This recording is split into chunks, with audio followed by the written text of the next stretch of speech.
कळमनुरी तालुक्यातील दुसऱ्या क्रमांकाची मोठी ग्रामपंचायत म्हणून ओळख असलेल्या डोंगरकडा गावात मूलभूत सुविधांचा गंभीर अभाव पुन्हा एकदा चव्हाट्यावर आला आहे।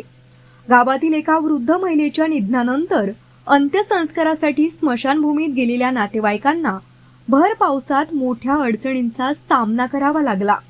स्मशानभूमीत कायमस्वरूपी शेड नसल्यानं मुसळधार पावसात चिता पेटवणंही कठीण झालं आणि मृतदेहासह उपस्थितांना अक्षरशः पावसात ताटकळत उभं राहावं लागलं। या घटनेमुळे ग्रामस्थांमध्ये तीव्र संतापाची भावना व्यक्त होत आहे। डोंगरकडा ही तालुक्यातील मोठी ग्रामपंचायत असतानाही स्मशानभूमीसारख्या अत्यावश्यक ठिकाणी पावसापासून संरक्षणासाठी साधे शेड उभारण्यात आले नसल्याने लोकप्रतिनिधी, सरपंच, ग्रामसेवक आणि ग्रामपंचायत सदस्यांच्या कार्यपद्धतीवर प्रश्नचिन्ह उपस्थित होत आहे।